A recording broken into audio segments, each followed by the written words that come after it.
നമസ്കാരം സാർ. നമസ്കാരം. സാറേ, നമ്മുടെ തദ്ദേശ തിരഞ്ഞെടുപ്പ് കഴിഞ്ഞപ്പോൾ കോൺഗ്രസ്സിന് UDFന് വലിയ ആത്മവിശ്വാസം ലഭിച്ചു. പക്ഷേ ആ ആത്മവിശ്വാസമൊക്കെ ചോർത്തിക്കളയുന്ന ചില കാര്യങ്ങളാണിപ്പോൾ നടന്നുകൊണ്ടിരിക്കുന്നത് എന്ന് തോന്നുന്നു. കാരണം ഇപ്പോൾ ഏറ്റവും ഒടുവിൽ നമ്മുടെ ശശി തരൂർ MP ഇടഞ്ഞു നിൽക്കുകയാണ്. കോൺഗ്രസിൻ്റെ വർക്കിംഗ് കമ്മിറ്റിയിൽ അദ്ദേഹം പങ്കെടുത്തില്ല. ചില മുട്ടുന്യായങ്ങളൊക്കെയാണ് പറയുന്നത്. എന്താണ് സാർ ഈ തരൂർ ഇങ്ങനെ നമ്മുടെ മഹാപഞ്ചായത്ത്, കൊച്ചിയിൽ നടന്ന മഹാപഞ്ചായത്ത്, ഈ കോൺഗ്രസിൻ്റെ ഭാഷയിൽ പറഞ്ഞാൽ, അല്ലെങ്കിൽ ഉത്തരേന്ത്യൻ നമ്മൾ ഹിന്ദി പറഞ്ഞാൽ ഖാപ്പ് പഞ്ചായത്ത് എന്നൊക്കെ പറയുന്ന പോലെ ഒരു മഹാപഞ്ചായത്തിലുണ്ടായ സ്വാരസ്യങ്ങളൊക്കെ നമ്മൾ കണ്ടതാണ്. പക്ഷെ അതിനൊക്കെ അപ്പുറത്തേക്ക് എന്തോ ചില പടലപ്പിണക്കങ്ങൾ കോൺഗ്രസ്സിനുള്ളിൽ, UDFലല്ല കേട്ടോ, കോൺഗ്രസ്സിനുള്ളിൽ രൂപപ്പെട്ടിരിക്കുന്നു. അത് കേരളത്തിലാണ് അതിൻ്റെ ഒരു പ്രതിഫലനം ഉണ്ടാകാൻ പോകുന്നത്. കേരളത്തെ സംബന്ധിച്ചാണ് അതുണ്ടായിരിക്കുന്നത്. എന്താണ് ഈ തരൂർ ഇങ്ങനെ ഇടഞ്ഞു നിൽക്കാനുള്ള കാരണം എന്താണ് സാർ? അല്ല, ഇതിൻ്റെ ഒരു വലിയ പ്രശ്നം വെച്ചാൽ, ഞാൻ പലപ്പോഴും പറഞ്ഞിട്ടുള്ളതുപോലെ തരൂരിൻ്റെ ഐക്യവും രാഹുൽ ഗാന്ധിയുടെ ഐക്യവും രണ്ട് തലങ്ങളിലാണ് നിൽക്കുന്നത്. തരൂർ ഒരു വിഷയത്തെ കാണുന്ന പോലെ അല്ല രാഹുൽ ഗാന്ധി ഒരു വിഷയത്തെ കാണുന്നത്. രാഹുൽ ഗാന്ധി വളരെ ഇമ്മിച്വറാണ്. ഞാൻ രാഹുൽ ഗാന്ധി എതിർക്കുന്നത് കോൺഗ്രസിനെ എതിർക്കുകയല്ല ചെയ്യുന്നത്. മറിച്ച് രാഹുൽ ഗാന്ധി എന്ന് പറയുന്ന ഒരു അപകടകാരിയായ ഒരു നേതാവിനെയാണ് ഞാൻ എതിർക്കുന്നത്. കോൺഗ്രസ് ഒരിക്കലും അപകടകാരിയായ രാഷ്ട്രീയ പ്രസ്ഥാനമല്ല. കോൺഗ്രസ് ഒരു ദേശീയ ബോധമുള്ള രാഷ്ട്രീയ പാർട്ടിയാണ്. പാൻ ഇന്ത്യൻ സ്വഭാവമുള്ള ഒട്ടേറെ ഒന്നാന്തരം നേതാക്കന്മാരുണ്ട് കേരളത്തിലെ. ഇപ്പോഴും ഉത്തരേന്ത്യയിൽ ഇത്രയൊക്കെ തോറ്റിട്ടും ഒരു വോട്ട് ബേസ് ഇപ്പോഴും ബാക്കി നിൽക്കുന്ന ഒരു പാർട്ടിയാണ് കോൺഗ്രസ്. അത് അനിവാര്യമാണ്. ഇന്ത്യയെ ഒന്നിപ്പിച്ച് നിർത്താൻ ഇന്ത്യയിൽ മുഴുവനുള്ള ഒരു പാർട്ടി ഇല്ലെങ്കിൽ ഈ പ്രാദേശിക പാർട്ടികൾ ശക്തമാവുകയും നമ്മുടെ അത് ഐക്യം തകരും, അഖണ്ഡത തകരും. അപ്പോൾ കോൺഗ്രസ് എന്ന് പറയുന്നത്, കോൺഗ്രസിനെ ജീവനോടെ നിലനിർത്തേണ്ടത് ജനാധിപത്യത്തിൽ വിശ്വസിക്കുന്ന എല്ലാവരുടെയും അടിസ്ഥാനപരമായ ചുമതലയാണ്. പക്ഷേ രാഹുൽ ഗാന്ധി എന്ന് പറയുന്ന ആൾ അപകടകാരിയാണെന്നാണ് ഞാൻ ഈ പറഞ്ഞത്. അതിൻ്റെ അവസാനത്തെ ഉദാഹരണമാണ് ഈ ശശി തരൂരുമായിട്ടുള്ള അഭിപ്രായ ഭിന്നത. ശശി തരൂരുമായിട്ടുള്ള അഭിപ്രായ ഭിന്നത തുടങ്ങി ഇന്നോ ഇന്നലെയോ തുടങ്ങിയതല്ലല്ലോ. അല്ല, കുറച്ച് പഴക്കമുണ്ട്. അപ്പോൾ ആദ്യം അത് വളരെ മോശമാകുന്നത് ഓപ്പറേഷൻ സിന്ദൂറുമായിട്ട് ബന്ധപ്പെട്ടാണ്. അദ്ദേഹത്തിന് വിദേശത്ത് അയക്കാൻ തയ്യാറായില്ലല്ലോ. ഒരു വിദേശ രാജ്യത്തേക്ക് ഒരു ഡെലിഗേഷൻ അയക്കുമ്പോൾ കോൺഗ്രസിനകത്ത് ആദ്യം പറയേണ്ട പേര് ശശി തരൂരിൻ്റെ അല്ലേ? തീർച്ചയായും. ഉൾപ്പെടുത്തിയോ? എന്താ ശശി തരൂർ ഉൾപ്പെടുത്താതിരുന്നത്? അതിൻ്റെ അസൂയ, അസഹിഷ്ണുത, കുശുമ്പ് എന്നൊക്കെ മലയാളത്തിൽ പറയുന്ന വാക്കുകളാണ് എൻ്റെ കാര്യം. ശശി തരൂര് കോൺഗ്രസിന് വിരുദ്ധമായി എന്തെങ്കിലും ചെയ്തെങ്കിൽ കോൺഗ്രസിൽ നിന്ന് പുറത്താക്കണം. അതിനാണ് നേതൃത്വം ആർജവം കാണിക്കേണ്ടത്. അല്ല ശശി തരൂരിനെ അതിനകത്ത് ഇരുത്തിയിട്ട് കോൺഗ്രസ് വിരുദ്ധം എന്ന് പറഞ്ഞാൽ മതിയാകുമോ? പുറത്താക്കണ്ടേ? പുറത്താക്കാൻ ആത്മവിശ്വാസം. അദ്ദേഹം കോൺഗ്രസ് വിരുദ്ധമായിട്ട് എന്ത് പ്രവർത്തിച്ചു? എനിക്കത് മനസ്സിലാകുന്നില്ല. ഈ രാഹുലും കോൺഗ്രസ്സുകാരും പറയുന്ന ചില കാര്യങ്ങൾ നമുക്ക് അങ്ങോട്ട് ദഹിക്കുന്നില്ല. അത് പിന്നെ ശരിക്കും നല്ല പ്രശാന്തത കാര്യങ്ങൾ ആ തരത്തിൽ കാണാത്തതുകൊണ്ടാണ്. കോൺഗ്രസ് വിരുദ്ധം എന്ന് പറഞ്ഞാൽ രാഹുൽ വിരുദ്ധം എന്നാണ്. അത് ശരിയാണ്. പ്രിയങ്ക വിരുദ്ധം, വധേര വിരുദ്ധം, സോണിയ വിരുദ്ധം, ഇതെല്ലാം കോൺഗ്രസ് വിരുദ്ധമാണ്. കോൺഗ്രസ് ഇല്ല. നെഹ്റു കുടുംബത്തിലെ 4 പേരാണ് കോൺഗ്രസ് എന്ന് പറയുന്നത്. അതല്ലേ ഇവിടുത്തെ ഈ കോൺഗ്രസ്സുകാരൻ്റെ വിചാരം? അതല്ലേ? അതാണ് ഇവിടാണ് പ്രശ്നം. ശശി തരൂർ കോൺഗ്രസിനെ കോൺഗ്രസ് ആയിട്ടാണ് കാണുന്നത്. ശശി തരൂർ എന്തെങ്കിലും സോണിയാഗാന്ധിയുടെ വീട്ടിൻ്റെ വാതൊക്കെ പോയി നിൽക്കുന്ന കണ്ടിട്ടുണ്ടോ? സോണിയാജിയെ കാണാനായിട്ട് കിടന്ന് പിന്നെ പരക്രമം കാണിക്കുന്ന കണ്ടിട്ടുണ്ട്? ഇല്ല. അങ്ങനെ ഒരു ലെവലിലേ നിൽക്കുകയുള്ളൂ. ആ ലെവലിലാണ് അദ്ദേഹം പോകുന്നത്. അപ്പോൾ ശശി തരൂരിൻ്റെ പ്രശ്നം എന്താണെന്ന് ചോദിച്ചാൽ, ശശി തരൂരിൻ്റെ ദേശീയ വീക്ഷണവും രാഷ്ട്രീയ നിലപാടുകളും പലപ്പോഴും കോൺഗ്രസിൻ്റെ ദേശീയ വീക്ഷണവും രാഷ്ട്രീയ നിലപാടുമായി യോജിച്ചു പോകുന്നില്ല. കോൺഗ്രസിൻ്റെ ദേശീയ വീക്ഷണമാണ് ദേശവിരുദ്ധ വീക്ഷണമാണ്. അതാണ് പ്രശ്നം. കോൺഗ്രസിൻ്റെ സ്റ്റേറ്റിനെതിരെ കലാപം ചെയ്യണമെന്ന് പറഞ്ഞ ആരാണ്? രാഹുൽ ഗാന്ധി. സിഖുകാരെ ഇവിടെ പീഡിപ്പിക്കുന്നു എന്ന് പറഞ്ഞതാരാണ്? രാഹുൽ ഗാന്ധി. അപ്പോൾ രാഹുൽ ഗാന്ധിയാണ് ഇന്ത്യൻ പ്രധാനമന്ത്രി കള്ളനാണെന്ന് പറഞ്ഞാരാണ്? രാഹുൽ ഗാന്ധി. രാഹുൽ ഗാന്ധിയുടെ അച്ഛനെ പണം മോഷ്ടിച്ച് കാണുമായിരിക്കും. പക്ഷേ അത്തരം ഒരു ആരോപണം മോഡിയുടെ പേരിൽ പറയണമെങ്കിൽ അത് മോദിയെ പിൻപോയിന്റ് ചെയ്ത് പറയണ്ടേ? അത് പാർലമെന്റിലും അടിസ്ഥാന തെളിവുകൾ വേണം. അപ്പോൾ പാർലമെന്റിൽ നന്നായ ഒരു പ്രസംഗം പോലും നടത്താൻ രാഹുലിന് കഴിയുന്നില്ല. അതേസമയം പാർലമെന്റിൽ നന്നായിട്ട് ശോഭിക്കാൻ ശശി തരൂരിന് കഴിയുന്നുണ്ട്. അപ്പോൾ രാഹുൽ ഗാന്ധി ആകെ അസ്വസ്ഥനാണ്. തനിക്ക് ഒരിക്കലും എത്തിച്ചേരാൻ കഴിയാത്ത ഒരു ലെവലിൽ നിൽക്കുന്ന നേതാവാണ് ശശി തരൂരെന്ന് രാഹുൽ ഗാന്ധിക്ക് അറിയാം. അതാണ് ഇവിടുത്തെ പ്രശ്നം. അതൊരു അദ്ദേഹത്തിൻ്റെ ഒരു അസഹിഷ്ണുതയിൽ നിന്നും അസൂയയിൽ നിന്നുണ്ടായ പ്രത്യേക ഒരു വികാരമാണ്. അദ്ദേഹത്തിന് ശശി തരൂരിനെ അക്സെപ്റ്റ് ചെയ്യാൻ പറ്റില്ല. രാഹുൽ ഗാന്ധിക്ക് ഇവിടെ അക്സെപ്റ്റ് ചെയ്യാൻ പറ്റുന്നത് സുരേഷ് കുടിക്കുന്നിൽ, രാജ്മോഹൻ ഉണ്ണിത്താൻ, ഹൈബി ഈഡൻ, ഇവരൊക്കെ പറ്റും. അതല്ലാതെ ശശി തരൂരിൻ്റെ ലെവലിലുള്ള ഒരാളിനെ പറ്റില്ല. ഒരു കാരണവശാലും അദ്ദേഹത്തിന് ഉൾക്കൊള്ളാൻ കഴിയും. പ്രേമേന്ദ്രൻ കോൺഗ്രസ്സിലായിരുന്നെങ്കിൽ പ്രേമേന്ദ്രൻ്റെ സ്ഥിതി എന്താണെന്ന് ആലോചിച്ച് നോക്കി. പാർലമെൻറ്റിൽ സംസാരിക്കാൻ സമയം കിട്ടുമായിരുന്നു? ഇല്ല. നടപടിയെടുത്ത് പുറത്താക്കിയേനെയും. കാരണം അതാണ് ഞാൻ പറഞ്ഞത്, ഇവിടെ രാഹുൽ ഗാന്ധിയുടെ മാനസിക പ്രശ്നമാണ് ഇതൊക്കെ ഇവിടെ കൊണ്ടെത്തിച്ചിരിക്കുന്നത്. അപ്പോൾ ഇവിടെ ശശി തരൂരിൻ്റെ മുന്നിലുള്ള മാർഗം അദ്ദേഹം 2-3 കാര്യം ചെയ്യാം. ഒന്നുകിൽ ഈ അവഗണനയൊക്കെ സഹിച്ച് ഇതുപോലെ കോൺഗ്രസ്സിൽ അദ്ദേഹത്തിന് തുടരാം, എന്നും ഇങ്ങനെ അടിയും പിടിയുമായിട്ട് തുടരാം, തുടരാം. അല്ലെങ്കിൽ ധീരമായി കോൺഗ്രസ്സിൽ നിന്ന് പുറത്തു വന്ന് അദ്ദേഹത്തിൻ്റെ ഒരു രാഷ്ട്രീയം, അദ്ദേഹത്തിന് ചുരുങ്ങിയ പക്ഷം കേരളത്തിലെങ്കിലും ഒരു നിലപാട് സ്വീകരിക്കാം. അപ്പോൾ കേരളത്തിൽ ഒരു നിലപാട് സ്വീകരിക്കുക എന്ന് പറഞ്ഞാൽ, മമതാ ബാനർജി കോൺഗ്രസിൻ്റെ അച്ചടക്കമുള്ള ഒരു പ്രവർത്തകയായി ബംഗാളിൽ ഉണ്ടായിരുന്നെങ്കിൽ ഒരിക്കലും തൃണമൂൽ കോൺഗ്രസ് ഉണ്ടാവില്ല, അധികാരത്തിലും വരില്ലായിരുന്നു. ആ കോൺഗ്രസിന് വംശനാശം വന്നു പോകുമായിരുന്നു. ഫലത്തിൽ എന്ത് സംഭവിക്കുമായിരുന്നു? ആ കോൺഗ്രസിൽ നിന്ന് നഷ്ടപ്പെട്ട അണികളിൽ വലിയൊരു ഭാഗം BJPയിലേക്ക് പോകുമായിരുന്നു. അതായിരുന്നു സംഭവിക്കുന്നത്. അത് തടഞ്ഞു നിർത്തിയത് മമതയാണ്. ഒരിക്കലും കോൺഗ്രസ്സുകാർ കമ്മ്യൂണിസ്റ്റ് പാർട്ടി പോവില്ല, അവർ സ്വാഭാവികമായിട്ട് BJP ശക്തമാകുമായിരുന്നു. അപ്പം മമത അവിടെ സ്വീകരിച്ചൊരു നിലപാട് കൊണ്ടാണ് തൃണമൂൽ കോൺഗ്രസ് എന്ന് പറഞ്ഞ പോലും ഒരു കോൺഗ്രസ് ഉണ്ടല്ലോ, പാലിൻ്റെ അറ്റത്തൊരു കോൺഗ്രസ് ഉണ്ടല്ലോ, ആ കോൺഗ്രസ് എങ്കിലും നിലനിൽക്കുന്നത് മമത എടുത്ത തീരുമാനം കൊണ്ടല്ലേ. അതുപോലെ തന്നെ ശരത് പവാർ നാഷണലിസ്റ്റ് കോൺഗ്രസ് പാർട്ടി സോണിയെ വിടാൻ തീരുമാനിച്ചുകൊണ്ടല്ലേ അത് സംഭവിച്ചത്. അപ്പോൾ ഇവിടെ ഉള്ള ഒരു പ്രശ്നം, YSR റെഡ്ഡിയുടെ മകന് ജഗ്മോഹൻ റെഡ്ഡി അദ്ദേഹവും വേറൊരു പാർട്ടി ഉണ്ടാക്കിയത് കൊണ്ടാണ് അവിടെ നിലനിൽക്കുന്നത്. അപ്പോൾ കേരളത്തിലേക്ക് വന്നാൽ, ഇപ്പോൾ തമിഴ്നാട്ടിലേക്ക് പോയി തമിഴ്നാട്ടിൽ കോൺഗ്രസ് ഇല്ല, അവിടെ ഒരു നേതാവ് ഉണ്ടായിട്ട് കാര്യമില്ല, വേരറ്റ് പോയി കോൺഗ്രസ്, അതിനൊന്നും ചെയ്യാൻ പറ്റില്ല. അത് സാർ ഈ പറഞ്ഞതാണ് അതിന് കാരണം. കോൺഗ്രസിൽ നിന്ന് ശക്തനായ ഒരു നേതാവ് പുറത്തു വന്ന് സ്വന്തം പാർട്ടി ഉണ്ടാക്കി അവിടെ നിന്നിരുന്നെങ്കിൽ ഇന്ന് പേരിനെങ്കിലും അത് അവശേഷിച്ചേനെ. പക്ഷേ ഈ പറഞ്ഞതുപോലെ പൊടി പോലുമില്ല കണ്ടുപിടിക്കാൻ എന്നുള്ളൊരവസ്ഥയിലേക്ക് പോയില്ല. അപ്പോൾ ഇത് ഞാൻ പറഞ്ഞത്, കേരളത്തിലെ ശരിക്കൊരു സ്പേസ് ഉണ്ട് കോൺഗ്രസ്സിന്. ആ ഒരു സ്പേസ് ഇവിടെ ഉപയോഗിക്കുന്നത്. കേരളത്തിലെ സ്പേസ് ഇപ്പോൾ വന്നതല്ല, 1964 തൊട്ടുണ്ട്. അങ്ങനെയാണല്ലോ കേരള കോൺഗ്രസ് ഉണ്ടാകുന്നത്. കേരള കോൺഗ്രസ് മാത്രമായി നിന്ന് മത്സരിച്ച് 23 സീറ്റ് പിടിച്ചാണ് കേരള കോൺഗ്രസ്. എന്ന് പറഞ്ഞാൽ കോൺഗ്രസിൻ്റെ വേറൊരു പതിപ്പ്, കോൺഗ്രസ്സുകാർ തന്നെയായിരുന്നല്ലോ കേരള കോൺഗ്രസ്സുകാർ. അതിൽ നിന്ന് തെറ്റി വന്നവരാണ്. അപ്പോൾ ഇവിടെ ചില കമ്മ്യൂണിക്കേഷൻസ് ഉണ്ട്, ഇവിടുത്തെ ഡെമോഗ്രഫി ഉണ്ട്. അതൊക്കെ വെച്ച് നമ്മൾ നോക്കുമ്പോൾ കൃത്യമായി രാഹുൽ ഗാന്ധിയുടെ നേതൃത്വത്തോട് അസ്വസ്ഥതയുള്ള, ഇന്നത്തെ കോൺഗ്രസിൻ്റെ പോക്കിൽ താല്പര്യമില്ലാത്ത ഒരു വലിയ വിഭാഗം ആളുകൾ കേരളത്തിലുണ്ട്. അവരെ ഒന്നിപ്പിച്ച് നിർത്തി ശക്തമായൊരു പ്രാദേശിക പാർട്ടി ഉണ്ടാക്കാൻ ശശി തരൂരിന് കഴിഞ്ഞാൽ ശശി തരൂരിന് എന്തെങ്കിലും ഒരു പ്രസക്തി ഉണ്ടാകും.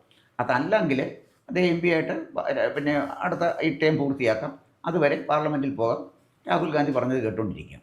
അല്ല, പിന്നെ ശശി തരൂരിന് മുന്നിൽ വേറെ ഓപ്ഷൻ ഇല്ല.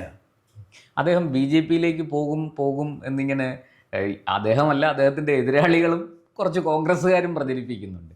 അതിലൊന്നും വലിയ അർത്ഥമില്ല എന്നാണ് ഇപ്പോൾ സാറ് പറഞ്ഞത്. എങ്കിലും ഞാൻ ചോദിക്കുന്ന ഒരു ചോദ്യം, ശശി തരൂർ ഇപ്പോൾ ഈ വർക്കിംഗ് കമ്മിറ്റിയിൽ പങ്കെടുക്കാതെ അദ്ദേഹം അത് ബഹിഷ്കരിച്ചു. സത്യത്തിൽ ബഹിഷ്കരിച്ചു എന്ന് തന്നെ പറയാം. അതിന് പറയുന്ന ഹൈക്കമാൻഡ് പറയുന്ന ഒരു മറുപടി മാധ്യമപ്രവർത്തകർ ചോദിച്ചപ്പോൾ പറഞ്ഞത്, ശശി തരൂരിന് കോഴിക്കോട് ലിറ്റററി ഫെസ്റ്റിവലിൽ പങ്കെടുക്കേണ്ടി വന്നു, അതുകൊണ്ടാണ് അദ്ദേഹം വർക്കിംഗ് കമ്മിറ്റിക്ക് എത്താതിരുന്നത്. എത്ര ബാലിശമായ ഒരു ന്യായമാണ് അവർ കണ്ടെത്തിയതെന്ന് നമുക്ക് തന്നെ മനസ്സിലാവും, കേൾക്കുന്ന ആർക്കും മനസ്സിലാവും. അപ്പോൾ വർക്കിംഗ് കമ്മിറ്റിയിൽ പങ്കെടുക്കാതിരിക്കാൻ തക്കവണ്ണം ശശി തരൂർ കോൺഗ്രസ് ഹൈക്കമാൻഡുമായിട്ട് നേതൃത്വവുമായിട്ട് അകന്നു പോയിരിക്കുകയാണ്. ഈ അവസരത്തിൽ അങ്ങ് പറഞ്ഞതുപോലെ കോൺഗ്രസിൽ നിന്ന് പുറത്തു വന്ന് അദ്ദേഹം ഇങ്ങനൊരു പാർട്ടി ഉണ്ടാക്കി പ്രവർത്തിക്കാൻ സാധ്യതയുണ്ടോ, അതോ BJPക്ക് ഒപ്പം ചേരാൻ സാധ്യതയുണ്ടോ? എന്താണ് സാറിന്? BJPക്ക് ഒപ്പം ശശി തരൂർ ചേരുന്നുണ്ട്, അത് അദ്ദേഹത്തിൻ്റെ പ്രയോജനം ചെയ്യുമെന്ന് ഒരു രാഷ്ട്രീയ നിരീക്ഷകൻ എന്ന നിലയിൽ ഞാൻ കരുതുന്നില്ല. ഇന്നത്തെ BJPയിൽ, ഇപ്പോഴത്തെ കേരളത്തിലെ BJPയിൽ ശശി തരൂർ പോയി ചെന്നിട്ട് ഒരു മാറ്റവും BJPയിൽ ഉണ്ടാക്കാൻ പറ്റില്ല. അതൊരു പ്രത്യേക ശൈലിയിൽ പൊയ്ക്കൊണ്ടിരിക്കുന്ന ഒരു പാർട്ടിയാണ്.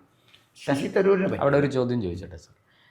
ശശി തരൂർ അങ്ങനെ BJPയിലേക്ക് വന്ന് BJPയുടെ ഒരു മുഖ്യമന്ത്രി കാൻഡിഡേറ്റായിട്ട് ഉയർത്തിക്കാണിക്കപ്പെടുകയാണെങ്കിൽ BJPയിൽ അതെന്തെങ്കിലും വരാൻ പോകുന്ന തെരഞ്ഞെടുപ്പിൽ അതെന്തെങ്കിലും ചലനം സൃഷ്ടിക്കുമോ?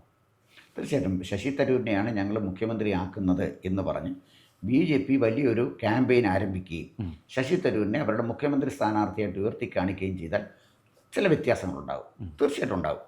പക്ഷേ അതിന് ആ ഒരു റിസ്ക് എടുക്കാൻ ശശി തരൂർ തയ്യാറാകത്തില്ല എന്ന് ഞാൻ പറഞ്ഞതിൻ്റെ കാര്യം, BJPയിൽ നിലനിൽക്കുന്ന ചില പ്രശ്നങ്ങളുണ്ട്, അതിനകത്ത് ഇൻറ്റേർണൽ ഫൈറ്റ്സ് ഉണ്ട്, BJPയിൽ തന്നെ ചില വൈരുദ്ധ്യങ്ങളുണ്ട്. ഇപ്പോൾ തന്നെ തിരുവനന്തപുരത്ത് തെരഞ്ഞെടുപ്പ് കഴിഞ്ഞില്ല, അപ്പോഴത്തേക്ക് ശ്രീലേഖയുമായിട്ട് അകൽച്ചയെക്കുറിച്ച് പറയുന്നു, VV രാജേഷ് മേയറായി, അതിനെക്കുറിച്ചുള്ള അഭിപ്രായ വ്യത്യാസങ്ങൾ പറയുന്നു. ഒരു പാർട്ടിക്ക് ഒരു മേയറെ കിട്ടിയപ്പോൾ അതെങ്ങനെയെങ്കിലും മുന്നോട്ട് കൊണ്ടുപോകുന്നതിന് പകരം അതിനകത്ത് തന്നെയുള്ള പടലപ്പിണക്കങ്ങൾ പാർട്ടിയെ തന്നെ ദുർബലപ്പെടുത്തിക്കൊണ്ടിരിക്കുകയാണ് ഞാൻ മനസ്സിലാക്കിയിടത്തോളം. അപ്പോൾ ഒരുപക്ഷെ പാർട്ടി നാളെ കുറച്ചൊക്കെ മാധ്യമ സൃഷ്ടിയല്ലേ? കുറച്ചൊക്കെ തീർച്ചയായിട്ടും മാധ്യമ സൃഷ്ടിയായിരിക്കും. തീർച്ചയായിട്ടും മാധ്യമ ചില പരിധി വരെ ചില പൊട്ടലും ചീറ്റലും ഒക്കെ കാണും. അത് തീയില്ലാതെ പുക ഉണ്ടാവില്ലല്ലോ പിന്നെ പ്രശാന്ത്. സ്വാഭാവികമാണ്. അപ്പോൾ ഞാൻ അതൊരു വലിയ പാർട്ടിയിൽ ഇതൊക്കെ സ്വാഭാവികമാണ്, അതിനകത്ത് സംശയിക്കേണ്ട കാര്യമൊന്നുമില്ല. ഞാൻ പറഞ്ഞു വന്നത് ഇപ്പോഴേ ശശി തരൂർ അങ്ങോട്ട് ചെന്ന് ബി ജെ പിയുടെ നേതൃത്വം ഏറ്റെടുക്കാൻ അദ്ദേഹം തയ്യാറാകുമോ? രണ്ട്, ചെന്നാൽ നേതൃത്വം കൊടുക്കുവാൻ ബി ജെ പി തയ്യാറാകുമോ? ഞാൻ രണ്ട് പ്രശ്നമുണ്ട്. ശശി തരൂർ വരട്ടെ, ഞങ്ങളുടെ മുഖ്യമന്ത്രി സ്ഥാനാർത്ഥിയായിട്ട് അദ്ദേഹത്തിനെ ഉയർത്തിക്കൊണ്ട് ഞങ്ങൾ ക്യാമ്പയിൻ മുന്നോട്ട് കൊണ്ടുപോകാം എന്ന് ബി ജെ പി തീരുമാനിക്കണ്ടേ? അതിനുള്ള സാധ്യത ഞാൻ അത്ര എളുപ്പം കാണുന്നില്ല. മറിച്ച് ശശി തരൂർ പോകാനുള്ള സാധ്യതയും വിരളമാണ്. പിന്നെ ഇപ്പോൾ പറഞ്ഞ പോലെ വർക്കിംഗ് കമ്മിറ്റി പോകുന്ന കാര്യം, അത് എനിക്ക് ശശി തരൂരിനോടാണ് ബഹുമാനം തോന്നുന്നത്. വർക്കിംഗ് കമ്മിറ്റി മീറ്റിങ്ങിന് പോകുന്നതിനെക്കാട്ടും നല്ലത് വായനശാലയുടെ മീറ്റിങ്ങിന് പോകുന്നതാണെന്ന് അദ്ദേഹത്തിന് തോന്നിയെങ്കിൽ വായനശാലയുടെ മീറ്റിങ്ങിന് പോകുമ്പോൾ ഒന്നുമില്ലെങ്കിലും ശരിക്കും അതാണ് കേരള ലിറ്റററി ഫെസ്റ്റിവൽ എന്ന് പറയുന്നത് ഒരു വായനശാല മീറ്റിംഗ് ആണ് വാസ്തവത്തിൽ. അല്ല, അതിനകത്തൊന്നുമില്ല. അതിന്റെ ഇത് ഞാൻ കുറച്ച് കാണുകയല്ല, അതിന് അതിൻ്റെതായ മഹത്വമുണ്ട്, ഇല്ലെന്നല്ല. വായനയുടെ ലോകമല്ലയോ അതെ, ലിറ്റററി മീറ്റിംഗ് എന്ന് പറയുന്നത്? അതെ, വായനയുടെ ലോകമാണ്. അപ്പോൾ അവിടെ പോയിരിക്കുന്ന എന്തിനാണ്? ആദ്യം രാഹുൽജി പ്രസംഗിക്കും, പിന്നെ പ്രിയങ്കാജി പ്രസംഗിക്കും, ഇതൊക്കെയല്ലേ നടക്കുന്നത്. ആ കോമാളി ഷോയ്ക്ക് പോകുന്നതിനേക്കാൾ എത്രയോ നല്ലതാണ് ഒന്നുമില്ലേലും വിവരമുള്ള ആളുകളുടെ കൂടെ പോയിരുന്നൊരു മീറ്റിങ്ങിൽ ഒരു സാഹിത്യോത്സവത്തിൽ പങ്കെടുക്കുന്നത്. അത് ശ്ലാഘനീയമാണ്, അതിന് സംശയിക്കേണ്ട കാര്യമില്ല. കോൺഗ്രസ് വർക്കിംഗ് കമ്മിറ്റി എന്ന് പറഞ്ഞാൽ ഒന്നുമില്ല, കോൺഗ്രസ്സുകാർ തന്നെ അംഗീകരിക്കുന്നത്. സാർ, ഒരു ചോദ്യം കൂടി. ഇപ്പം ചോദ്യമല്ല, അങ്ങയുടെ ശ്രദ്ധയിൽപ്പെടുത്താൻ അതിനൊരു ഒരു ഒരു ഒരു കൺക്ലൂഷൻ പറഞ്ഞ് അവസാനിപ്പിച്ചാൽ നല്ലതായിരുന്നു. ഇതുപോലെയാണ് ആസാമിൽ, അവിടെ ബി ജെ പിയും കോൺഗ്രസ് വളരെ ശക്തമായിരുന്നു ആസാമിൽ, അങ്ങേക്ക് അറിയാമല്ലോ. അവിടെ ഈ അവരുടെ ഒരു പ്രധാനപ്പെട്ട നേതാവ് ഹിമന്ത ബിശ്വാസ് ശർമ്മ കോൺഗ്രസുമായിട്ട് തെറ്റി പുറത്തു വന്നു. ബി ജെ പി അദ്ദേഹത്തെ ഒപ്പം നിർത്തുകയും അദ്ദേഹത്തെ ഉയർത്തി കാണിക്കുകയും ചെയ്തു. ബി ജെ പി അവിടെ അധികാരത്തിലെത്തി. അന്ന് സർബാനന്ദ സോനോവാളാണ് ആദ്യം മുഖ്യമന്ത്രി ആയതെങ്കിലും ഇദ്ദേഹത്തെ ഉപമുഖ്യമന്ത്രിയാക്കി ഭരണം മുന്നോട്ട് പോയി. സത്യത്തിൽ ഭരിച്ചത് ഹിമന്ത ബിശ്വാസാണ്. ഇപ്പോൾ പിന്നീട് അടുത്ത തെരഞ്ഞെടുപ്പിൽ അദ്ദേഹം മുഖ്യമന്ത്രിയായി. ഇന്നിതാ ഇപ്പോൾ വീണ്ടും അവിടെ ഒരു ഹിമന്ത ബിശ്വാസ് തരംഗം, ഈ മോദി തരംഗം എന്നൊക്കെ നമ്മൾ പറയുന്നത് പോലെ അവിടെ ഒരു തരംഗമുണ്ട് അദ്ദേഹത്തിൻ്റെ. അദ്ദേഹത്തിൻ്റെ നേതൃത്വത്തിലുള്ളൊരു ഭരണമേ അവിടെ വരുള്ളൂ എന്നുള്ള കാര്യം ഏതാണ്ട് ഉറപ്പായി ഇരിക്കുകയാണ്. ഇത് കേരളത്തിന് മാതൃകയാക്കിക്കൂടെ? സാർ, ഒരു കൺക്ലൂഷൻ പറഞ്ഞ് അവസാനിപ്പിച്ചാൽ കൊള്ളാം. അല്ല, അത് ഇപ്പം പിന്നെ പ്രശാന്ത് പറഞ്ഞത്, ഈ അസാമിൻ്റേതായ ഒരു പൊളിറ്റിക്സ് ഉണ്ട്, അസാമിലെ കുടിയേറ്റക്കാരുടെ പ്രശ്നമുണ്ട്. പിന്നെ അസാമികളുടെ ഒരു സ്വത്വബോധം നിലനിർത്താൻ തീർച്ചയായിട്ടും പ്രഫുല്ലകുമാർ മഹന്തയുടെ നേതൃത്വത്തിൽ നടന്ന ആസാം ഗണപരിഷത്തിൻ്റെ വലിയൊരു സമരവും. അപ്പോൾ കേന്ദ്രത്തിനോടും അല്ലെങ്കിൽ മെയിൻലാൻഡിനോട് ഇന്ത്യയോടുമായിട്ടും അവരെ അഭിപ്രായ വ്യത്യാസത്തിൽ ആസാമിൻ്റെ ഒരു സ്വത്ത് ഉയർത്തിപ്പിടിച്ചുകൊണ്ട് നടത്തിയ സമരത്തിൻ്റെ പാരമ്പര്യം അസാമിലുണ്ട്. അതാണ് ആസാമിൻ്റെ പ്രത്യേകത. തീർച്ചയായും. അപ്പോൾ നേരത്തെ തന്നെ കോൺഗ്രസിൻ്റെ ഗവൺമെൻറ് ആസാം ഗണപരിഷത്തിൻ്റെ മുന്നിൽ തകർന്നു പോയതാണ്. പിന്നെ ആസാം അക്കോർഡ് ഒപ്പുവെച്ചത് രാഹുൽ ഗാന്ധിയാണ്. അതിനോട് പോലും നീതി പുലർത്താൻ കോൺഗ്രസിന് കഴിഞ്ഞില്ല എന്നുള്ള, അതുകൊണ്ടാണ് ഇപ്പോഴും ഈ പ്രശ്നങ്ങൾ അവിടെ നിൽക്കുന്നത്. കഴിഞ്ഞില്ല എന്നുള്ള വസ്തുതയുണ്ട്. അപ്പം ഒരു സംശയം, ഈ രാഹുൽ ഗാന്ധിയാണോ രാജീവ് ഗാന്ധി? രാജീവ് ഗാന്ധിക്ക് കഴിഞ്ഞില്ല, എനിക്ക് തെറ്റിപ്പോയതാണ്. അപ്പം ആസാം അക്കോർഡ് അദ്ദേഹമാണല്ലോ, രാജീവ് ഗാന്ധിയാണ് തെറ്റിപ്പോയതാണ്.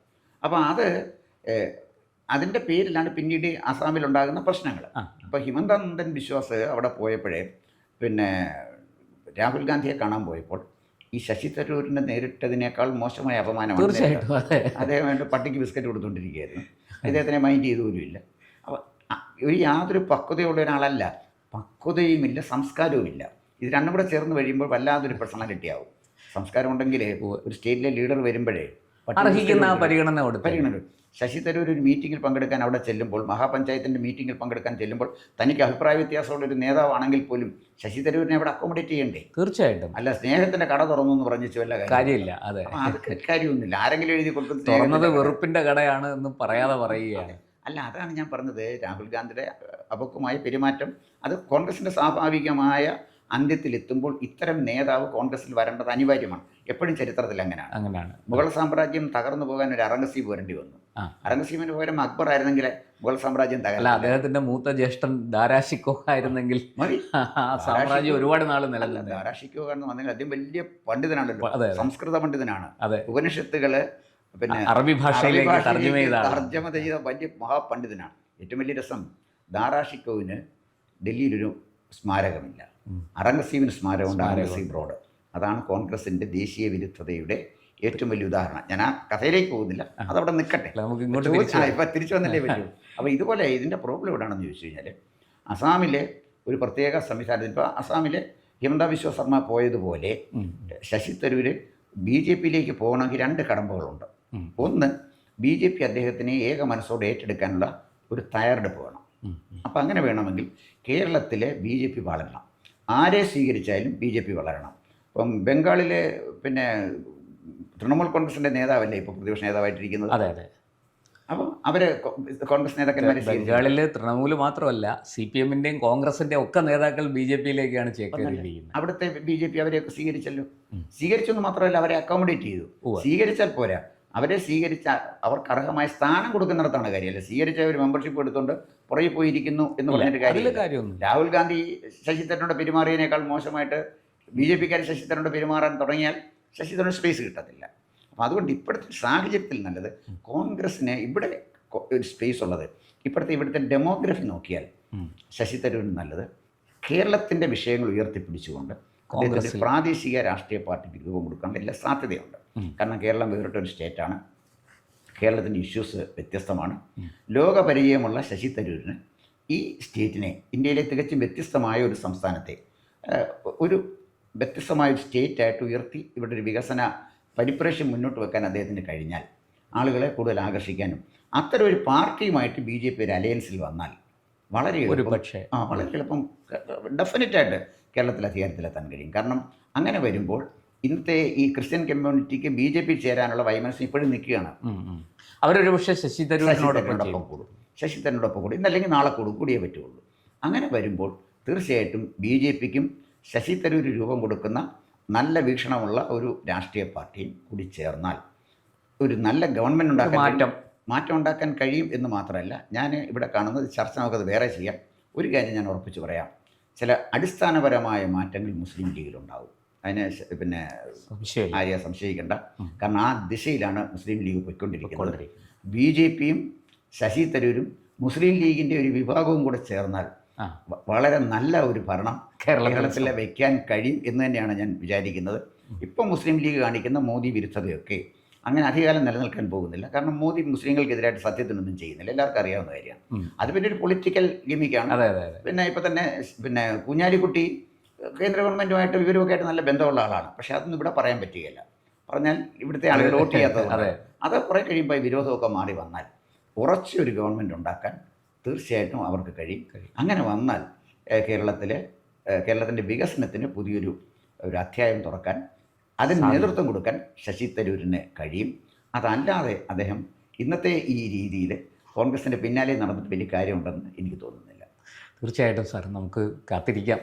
രാഷ്ട്രീയമാണ്, എന്തൊക്കെ മാറ്റങ്ങൾ സംഭവിക്കുമെന്ന് നമുക്ക് അറിയാൻ കഴിയില്ല. പ്രവചനാതീതമാണ് രാഷ്ട്രീയം. പക്ഷെ എന്തായാലും ഈ ഇപ്പോൾ ഉണ്ടായിരിക്കുന്ന സംഭവ വികാസങ്ങൾ കോൺഗ്രസ്സിന് ഒട്ടും ഗുണം ചെയ്യില്ല എന്ന് മാത്രം നമുക്ക് പറയാം. നമസ്കാരം. കൂടുതൽ വാർത്തകളും വിശേഷങ്ങളും നേരിട്ട് ലഭിക്കാൻ ജനങ്ങളിൽ നിന്ന് ജനങ്ങളിലേക്ക് ജനഭൂമി ന്യൂസ് സബ്സ്ക്രൈബ് ചെയ്യൂ. ബെൽ ബട്ടൺ അമർത്താനും മറക്കരുത്.